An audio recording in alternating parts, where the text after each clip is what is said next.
when you first developed cognitive therapy, you primarily had the here and now approach. And it seems to me that you started to think about things a little bit differently when you really put your focus on the treatment, the conceptualization and treatment of personality disorders. Yeah. So this was kind of appalling because we would get a patient come in with depression.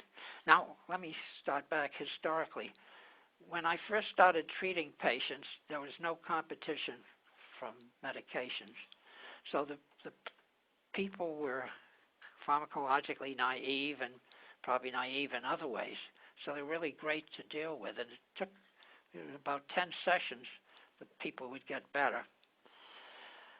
Then as time went on, we started getting what you call secondary level people who had already been to a general practitioner. They hadn't done well on pharmacotherapy and so on. So they weren't the nice, ripe, juicy cases that I had early on.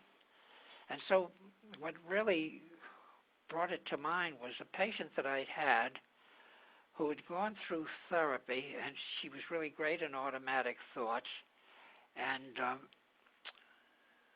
her depression was over, but she just wasn't living well. And she said, you know, doctor, I'm self-critical all the time. I keep thinking of how bad I am and how inept I am. And I said, yeah, but we've done all this automatic thought and the sheets, and you've done so well in that. You always have the great rational response. He says, yeah, I know, but it hasn't taken. So then I asked her the critical question, which is, how long has this been going on? And she said, ever since she was a child.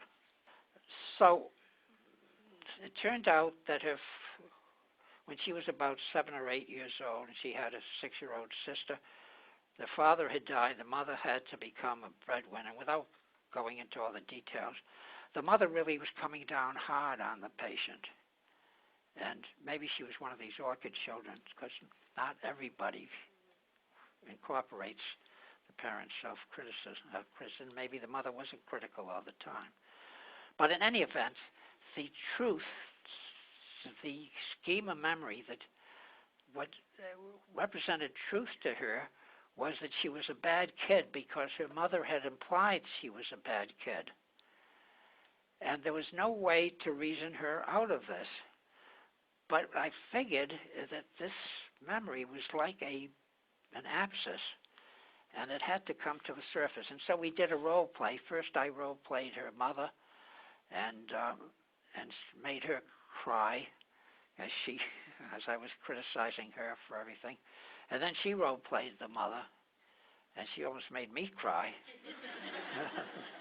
And then what happened is she then theoretically was able to integrate this childhood experience into her adult, and she could now see the childhood experience with some degree of distance and separate her adult self from what she had perceived as her child self. And so what was her new understanding about her mother? And so that's very good. So when she role-played the mother, this is very important, Judy. Thank you.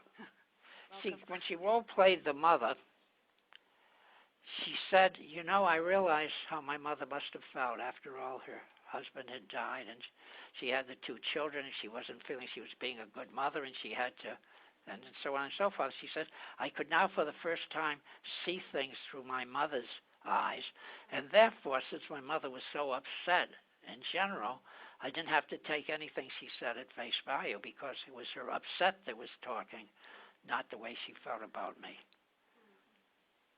And the patient could spontaneously, genuinely feel that, which was the important thing. And so with the